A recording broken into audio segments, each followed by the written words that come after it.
creatures. Crows, magpies, rabbits, even a fox. All dangling from lengths of orange baler twine, congealed blood matting their fur and covering their feathers. He felt suddenly light-headed. He closed his eyes and hungrily gulped in air. All at once the memory of the sweet floral aroma of the mead that had filled his nostrils was replaced by the overpowering stench of death. In front of him, in the centre of the clearing, lay the body of a hare, head tipped back, its throat ripped open, its blood splattered across the centre of the glade. A sudden gust of wind caused the grotesque statuary hanging round the fringes of the clearing to jerk violently from side to side like dancing marionettes. One shadow longer than the rest swung pendulum-like, its inky presence casting a shiver-inducing chill across him. He moved forward, blinking, struggling to cope with the fluctuating light.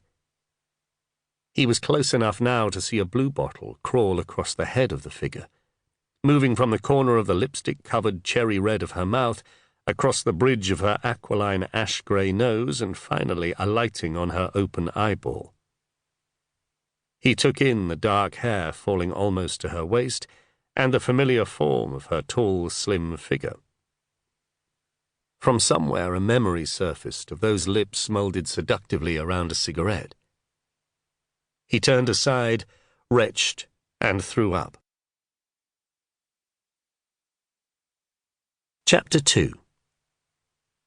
I think I've solved our little problem. Despite herself, Claire couldn't prevent a smile spreading across her lips as she put the phone down. David looked up from his seat on the other side of Claire's desk and snorted. I'd hardly call being forced to close the unit a little problem. Do you want to know what the solution is or not? He gestured towards her impatiently. I asked Margaret to put some feelers out, see if she had any contacts who knew if there was any work going.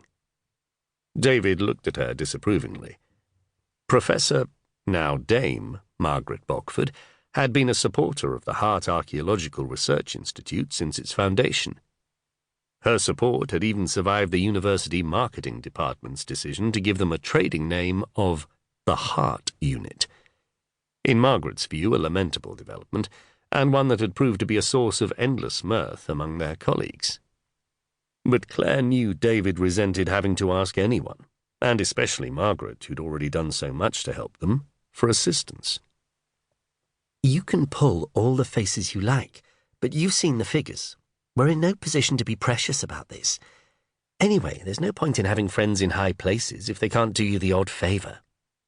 David raised his eyes to the ceiling. Okay. What did Margaret have to say for herself? She's found us a job. What sort of job? Field work. An evaluation ahead of a housing development. He straightened up in the chair. Really? I haven't heard of anything going round here. It's not round here. Where then? The Cotswolds. Where exactly in the Cotswolds? Claire hesitated. She knew he wasn't going to like her reply. Balesgrove. Balesgrove? You're not serious. What's wrong with Balesgrove? Don't give me that. You know as well as I do, Balesgrove was Beth Kinsella's dig. And? She looked at him defiantly, struggling to keep an even tone to her voice. If truth be told, she was no keener on this than he was.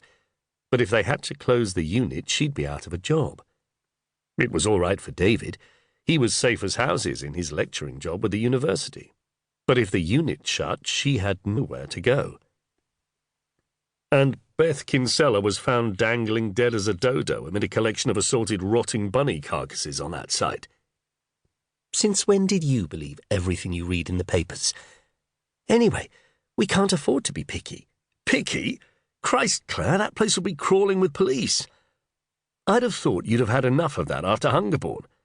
Besides which, Beth Kinsella was a famous nutter. What sort of a state do you think her records will be in? It'll be a nightmare. Did you know her? I knew of her, that was enough.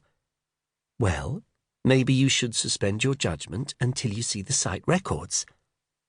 Claire picked up a sheet of paper from her desk and turned it round.